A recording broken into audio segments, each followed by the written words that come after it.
Hello once again YouTube, Chris the Nightbringer here, bringing you some StarMade showcases, and today we are taking a look at the Generation 5 MF-71 Hades by Almond. This is an assault frigate, and I must say it is one crazy looking assault frigate because it's quite industrial in design, something that I was not expecting.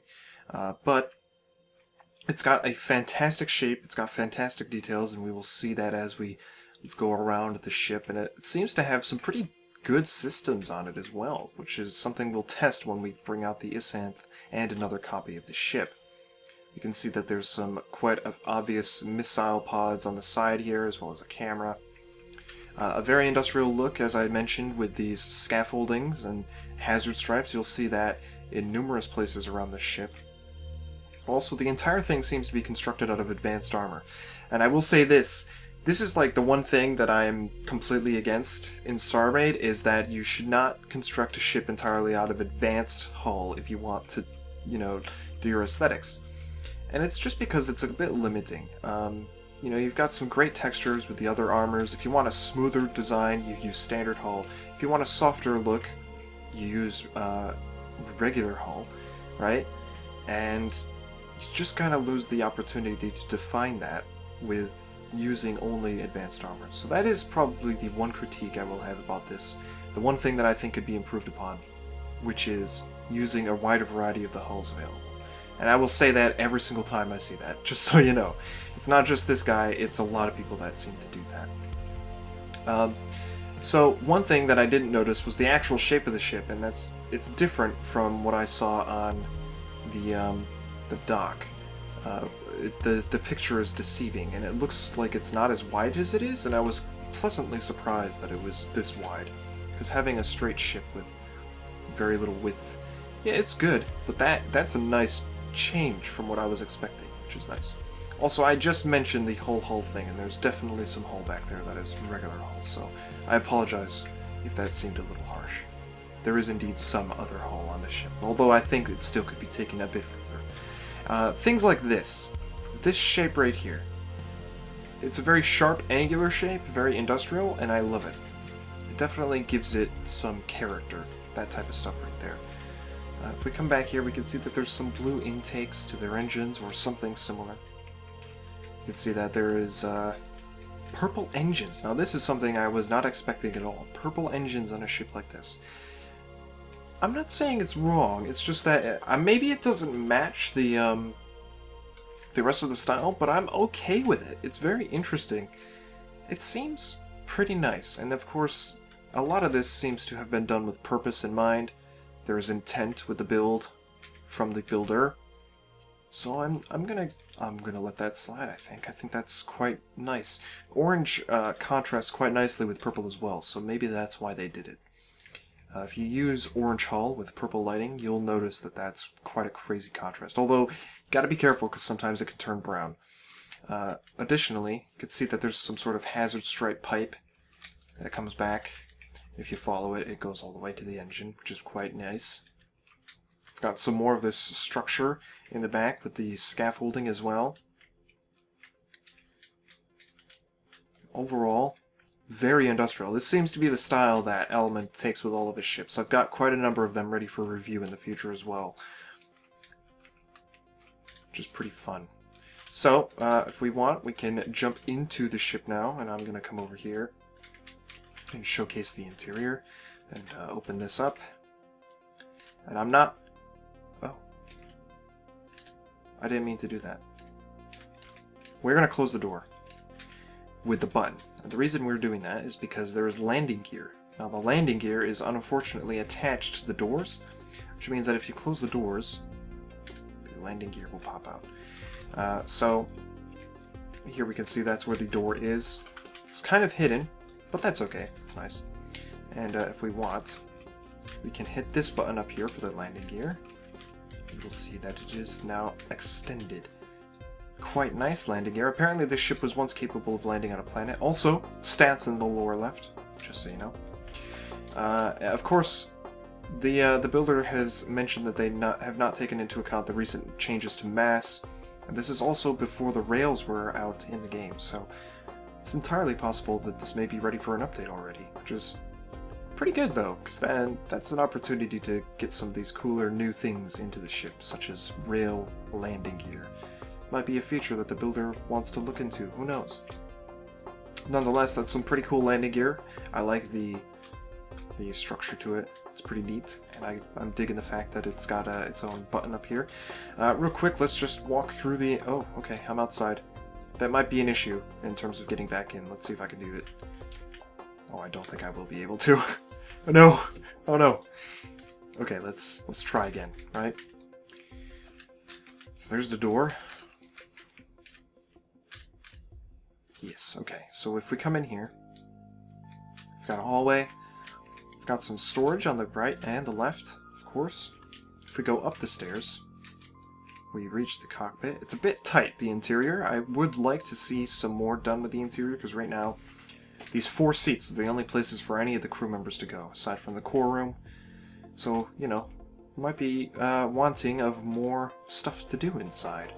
It doesn't have to be just this simple in terms of design. And here's all the computers. Some more detail with the scaffolding, which is always nice. And we have the core and the faction module, plus landing gear button. Let's take a look at all the cameras. We have one in the cockpit, one on either side, and in the front it seems. Oh no! Only one on this side. Now that's interesting. I figured there might be one on this side. But there is only one camera over here. Okay. Now we do have a damage beam in the front there, as you can see. We also have some missiles. Power failure! Okay, so you need a full thing of power in order to shoot those missiles, and they seem to go off to the left.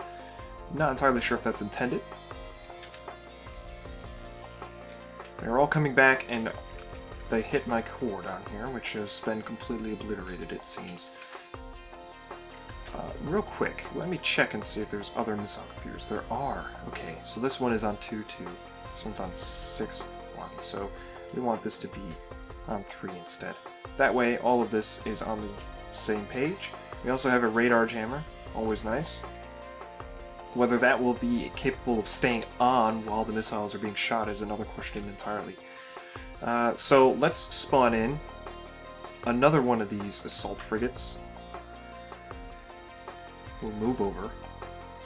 We'll spawn in an Isanth. What type of Isanth? Let's just spawn in a random one like this. And actually, how about we go into the admin, we mass spawn an additional, like, 3 of these. The reason I'm doing that is so that the swarm missiles have something to fire at. And that way we have multiple targets to look at and see if the damage is substantial. So, let's jump into the front. We'll take this damage beam and start applying it to the Isanth down here. The shields are already gone. It's a rapid-fire damage beam. Surprisingly not as much damage as I thought it would be capable of doing. It's only taken out a few blocks at a time, and of course the power failure is also contributing to the DPS that we'll experience. If you're flying the ship around, you may not get as much out of this. Interesting. There does seem to be an overdrive effect to it, or some sort of piercing effect. I'm seeing additional numbers pop up when I shoot this thing. So the damage beam, not as powerful as I anticipated, but that's okay. We're going to back up and we're going to fire it on the actual ship here and see just how long it takes to take down the shields. Wow! Shields are going down! Nice! So we have some lesser shields than I thought, but I guess most of the armor of this thing is going to take the brunt of the damage dealt to it. We'll find out in a moment when it actually starts doing damage to the armor. It looks like the shields are regenerating quite quickly. Interesting. I kept getting shields that were at like 20%, and it wouldn't go down further than that. So you can, if you so desire, manage to break the advanced armor, but this damage beam is not going to be good for that. You're going to be wanting to fire on some pretty exposed areas of ship if you want to utilize this damage beam. Like these crystals down here, those will definitely be taking some of that. So let's let these the power regen, and we'll fire off the missiles.